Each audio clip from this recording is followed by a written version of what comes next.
Hey you, so I've been asked if I can do some form of a complete guide or a stacking 101. So just a video detailing all there is to know about stacking, whether it be gold or silver. Now, there's a lot of videos out like that already, and great videos, so it's not something I personally want to do, especially under the same type of title like Ultimate Guide to Stacking 101 or something of that nature. Now, as I mentioned, you can find many good videos out there, but just to make a video on this standpoint from my own perspective, I'm going to make this video, and that's titled The Safest Way to Stack in Precious Metals. So it's once again my own opinions here and the advice I'd give to another individual. It's going to be one of those videos where it's going to be more of a do as I say and not as I do, and I want to give the safest advice or reason to an individual that's getting into stacking and wants to know as much about stacking as possible from my own perspective. So it's going to be the safest way to stack in precious metals. So I'll break straight into this and say straight off the bat what I'm going to be focusing on. I'm wearing gloves as these junks was getting kind of grimy in the hands. Is, I would say, and put it out there straight away, it's going to be weight that you want to do when you're stacking. Just for stacking, and the safest way for stacking, in my own personal opinions, you're going to want to be weight stacking. So if you're in the Americas, you want to find, and this is exactly what you want to be doing, so you don't have to rely too much on other individuals to find pieces. If you're going to your local coin store or an online dealer, you want to walk in, contact them and say, I want the cheapest form of silver. I'm stacking just weight. What's the cheapest I can get for my money? If you have £200, $200, you're stating I have $200, £200, and I want the cheapest form of silver I can get. Be that a bar or a coin or generic rounds, it's always going to be the safest way, in my opinion. I mean, you can't go wrong, and I'll break down into a couple of reasons. Now, doing that straight off the bat also means that you are going to be tethered to spot price, and now that has its benefits and its drawbacks depending on how you look at it. So for me, as we've all seen from my channel, I've dabbled, side hustled into a lot more of the collectors now. Why I've done that is, let's take a big dealer for instance. You look at a big massive dealer like Atmex. They're the prime example of the ultimate dealer. They dabble in collectibles, technically these beast coins, and they dabble in pure bullion. They dabble in absolutely everything. But you know, I need to look at yourself as an individual, look at your situation. You'll find some dealers may be a lot more heavier in the bullion side, and some dealers may be a lot more heavier in collector market side. Now that is purely because I've heard from many dealers doing just bullion, the margins on just bullion alone are very small, so the profits to be made on selling just bullion alone are very tiny. Whereas with collector coins, and the same for a personal individual, you can go on to make a lot more money, and it increases over the time period. So this is obviously if you've got a hot piece. If you haven't got a hot piece, you're technically sitting on a lot of weight there, or an expensive piece that they also had to pay a premium to purchase.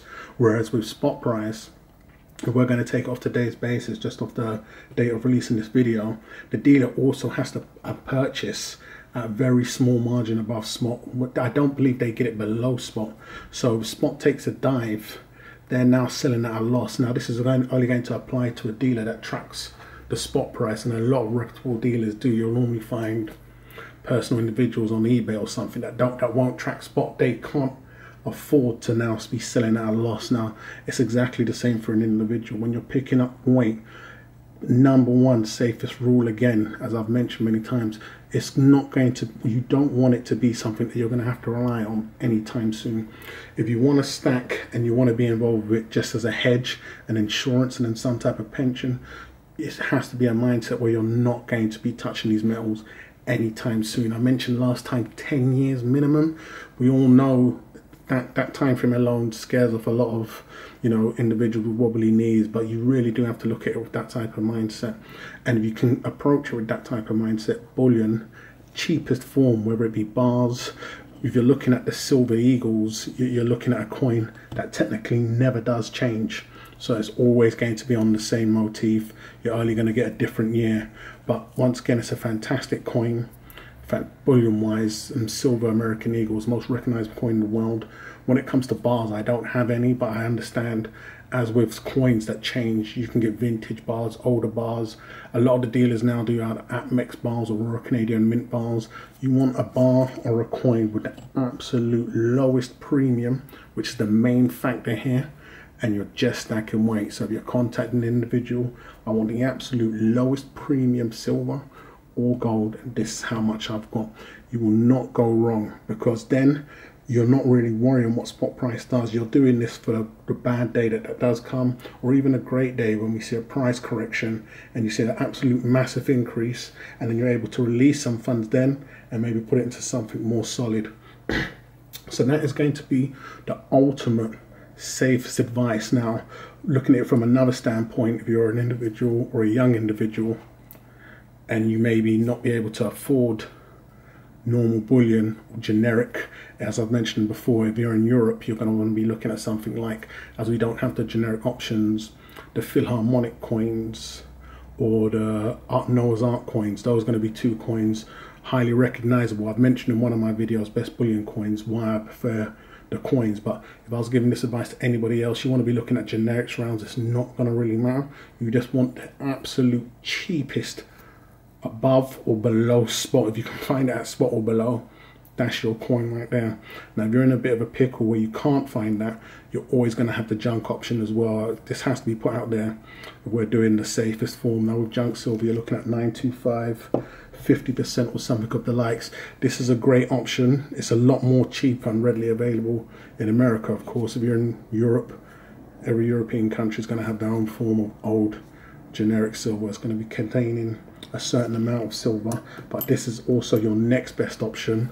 Once again, the premiums are very, very low. You can find this stuff at good prices. These are a lot of older pieces I've got here, but that's once again going to also be your safest way to stack in any type of metal. In the UK, many have mentioned before, you're going to want to do, if you're talking gold, any type of sovereign. The sovereigns are fantastic coins, easily, highly liquid, very small premiums getting them. You have absolutely no premium selling this stuff back when the time comes. Now once again, everything we're talking about here is picked up with a low premium, as opposed to these quarter ounce beasts which carry a premium. Now technically, a lot of things fall under the collector coins. Even with the Britannias, you have a coin where you're getting different designs each year. So you may want to find a coin where the motif isn't changing. Now this is where I'm saying this, but if you want the absolute cheapest coming in, you can find a coin like that, and you can most 100% can find generics like that. But as I've mentioned, if your price is that tight and you're, I don't know, you're out of work and you definitely want to get a foot in the game, always look at junk. It's, you know, fractional silver in the end of the day. People call it junk for their own reasons. So this is the other stuff you want to be looking at, but this is always going to be the safest way to precious metal stacking. I wanted to get this video out there because I've come across individuals also, whereas they've been selling their stack and they're selling at a loss, and I've asked what made them purchase certain coins, and they've mentioned individuals in the past that have done YouTube videos have played a big influence on them, and these individuals may no longer be around, but they left an impression with their videos, not coming back to clean up after themselves, where individuals are left either picking up coins of the same manner they have or just with the same approach they have. So as I've mentioned, this is a video where I want it to be a do as I say and not as I do, and a direction I can point individuals if they're getting into stacking, if they have a set amount of funds, and they just want the no frills, safest way. In my opinion, this is always going to be the safest way, and that is weight stacking. So taking a look at this, there's a couple of coins that have really come up within Europe and worldwide. To name a few, we've got the Kangaroo Bullion coin from Perth Mint. Now that coin has been doing fantastically, and it's not been around for a long time, and this is Perth Mint's edition or rendition of the American Eagle with Britannia coin. It's a bullion coin that they release yearly. This coin is doing fantastic things. It's on a low premium. You're never going to have a problem when it comes resale time, because you're picking this up for the bullion status. Individuals have gone on to do other types of silver because of the problems that normal bullion can have, but if you're picking up for just weight, once again, this is not going to be none of your problems. The only thing you'll find, and this is, it's all on the individual, if you're patient and you're not easily distracted, is when individuals are doing collector coins for the same reasons that you'll find a certain dealer may only do collector coins, because the profits can be a lot more great. Since I've had my entire stack, it's with my collector coins that I've gone on to see awesome profits. Now, we all know now though that is becoming far and few, and when you find a hot collector coin, it's really best to fully capitalize on it. And that's the main reason, because before and between now and the big boom or crash or price correction, it's one of the best ways to have and see profits within your coins, and even have your coins technically work for themselves. But that's not about this right now, but that's why my videos and my channel in all has a combination of all. But this video is for the individual that wants the best and soundest advice when it comes to precious metal stacking, gold or silver, and that is going to be weight stacking. Whether it's generics or bars or coins or rounds, you're stacking purely for the weight. If you're approaching a dealer or local coin store, you have your set amount of funds and you're walking in there and you're saying, I want the best, cheapest product, and this is how much I've got. I am stacking purely for weight purposes. So I hope this helps the individual, and it'll be fantastic if anybody else can add some tips on top of that, if you have any other good, safest ways to precious metal stacking. So leave your comments in the comments. Hey, or love it. Go ahead and let me know what you think of this. Go ahead and subscribe if you ain't done so already, and I'll catch you guys on the rebound.